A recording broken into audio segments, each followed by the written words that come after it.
ओम गजाननाय नमः। ओम गणाध्यक्षाय नमः। ओम गणपतिये नमो नमः। ओम गणगणपतिये नमो नमः। ओम शिवपुत्राय नमः। ओम गौरीपुत्राय नमः। गौरी नंदन शिवपुत्र श्री गणेश जी को नमन करने के पश्चात आप सबको नमस्कार करती हूँ। यथा योग्य प्रणाम, चरण स्पर्श और ढेर सारा प्यार। साथियों, आपकी साई आंटी आपके बीच में आज बात करती हूँ इस वर्ष की अंतिम संकष्टी चतुर्थी की, जो कि आज है 22 दिसंबर, दिन बुधवार का दिन। और संकष्टी चतुर्थी गणपति जी को समर्पित है। आप सभी जानते हैं संकष्टी चतुर्थी का अर्थ ही है संकट हरने वाली चतुर्थी। यानी आज का दिन बहुत अधिक महत्वपूर्ण है, बहुत अधिक शुभ फलदायी है और पुष्य नक्षत्र भी है। तो इतने शुभ मुहूर्त में आज का दिन गणपति बप्पा को समर्पित करते हैं और उनको नमन करने के पश्चात मैं आपसे बात करती हूँ गणपति बप्पा की।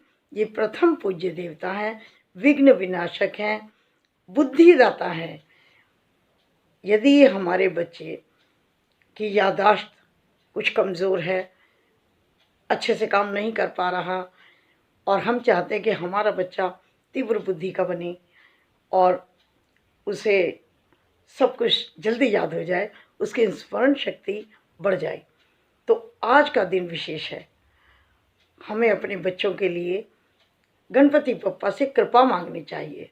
देखिए, कहने वाले तो ये भी कहेंगे बच्चा पढ़ेगा लिखेगा नहीं, कैसे निपुण हो जाएगा, कैसे बुद्धि आ जाएगी, उसके लिए उसको प्रयास करना पड़ेगा।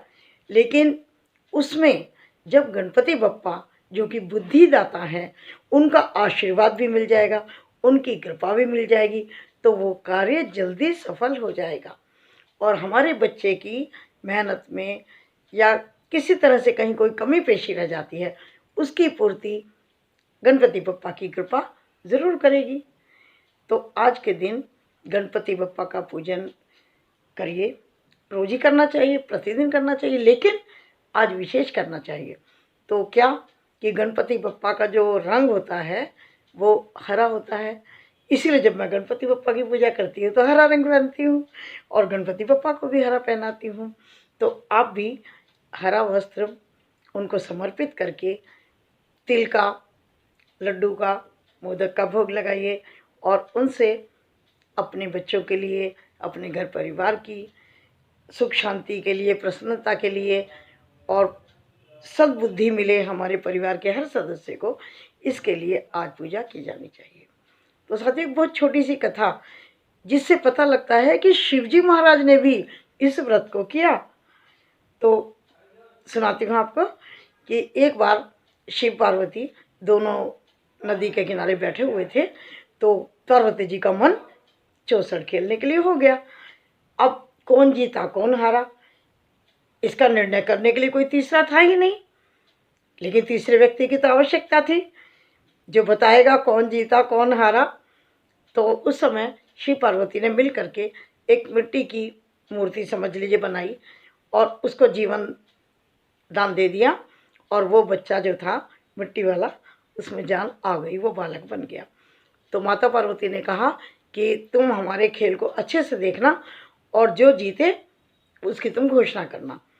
तो माता पार्वती जीत रही थी, मात दे रही थी शिव जी को, लेकिन जाने कैसे, जाने अनजाने में, भूल से जैसे भी उन्होंने शिव जी को विजय घोषित कर दिया। इससे माता पार्वती बहुत रुष्ट हो गई, नाराज हो गई और उसको शाप दे दिया, और वो बालक लंगड़ा होकर के बहुत अधिक परेशानी में पड़ गया। उसने बहुत क्षमा मांगी, माता से कहा कि मुझसे भूल हो गई, मुझे क्षमा कर दो। तो माता को बड़ी दया आ गई। तो माता ने कहा देखो, शाप दिया हुआ तो वापस नहीं हो सकता, लेकिन इसके निराकरण का रास्ता तो मैं बता सकती हूँ कि यहाँ पर कुछ कन्याएं आती हैं जो संकष्टी चतुर्थी का व्रत करती हैं। उनका पास जा करके उनके और उनसे विधि विधान पूछ करके तुम इस व्रत को करना, तो तुम्हें इस कष्ट से मुक्ति मिल जाएगी। तो उस बालक ने ऐसा ही किया। तो जब उसने बड़ी श्रद्धापूर्वक इस व्रत को किया तो गणपति बप्पा प्रसन्न हो गए। तो उन्होंने पूछा कि तुम कुछ मांगो, क्या इच्छा है बालक तुम्हारी। उसने कहा मैं माता पार्वती और शिव जी के पास जाना चाहता हूँ कैलाश। तो गणपति बप्पा ने उसको कैलाश भेज दिया। जब वो कैलाश में गए तो बड़े खुश हुए, लेकिन उसने देखा शिव जी अकेले बैठे हैं, माता तो है नहीं।